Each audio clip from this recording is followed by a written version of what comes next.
नमस्कार दोस्तों, मैं मंजू वर्मा स्वागत करती हूँ मंजू लोकगीत 123 पे। ताइए सुनिए प्यारा सा धमाकेदार नाच गीत है दोस्तों। और गीत अच्छा लगे चैनल को लाइक शेयर सब्सक्राइब करें और कमेंट में बताइएगा ये गीत कैसा।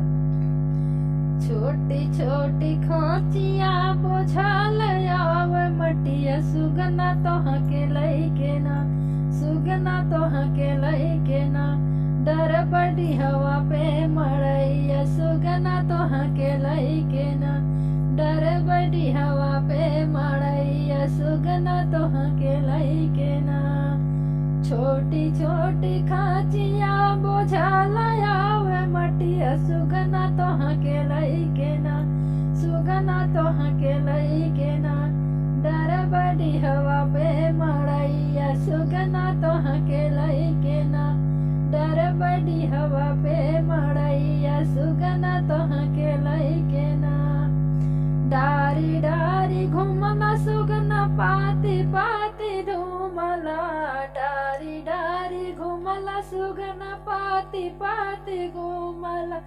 सुगना आउत्या मोरे से जरिया मोरे बाला मुआ बनी के ना, सुगना आउत्या मोरे से जरिया मोरे बाला मुआ बनी के ना। छोटे छोटी खांचिया बोझल आवे मटिया सुगना तोहा के लइके ना, सुगना तोहा के लइके ना। डर बड़ी हवा पे मड़ैया सुगना तोहा के लइके ना, डर बड़ी हवा पे मड़ैया सुगना तोहा के लइके ना।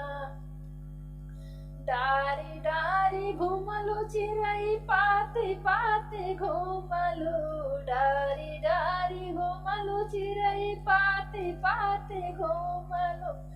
एक दिन आऊ तू मोरे अगनवा मोरे नाना दिया बनी के ना, चिरई आऊ तू मोरे अगनवा मोरे नाना दिया बनी के ना। चिरई आऊ तू मोरे अगनवा मोरे नाना दिया बनी के ना। छोटी छोटी खांचिया बोझल आवे मटिया सुगना तोहा के लइके ना, सुगना तोहा के लइके ना।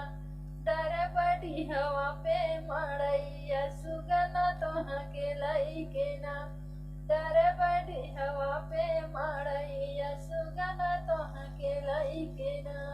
डर बड़ी हवा पे मड़ैया सुगना तोहा के लइके ना।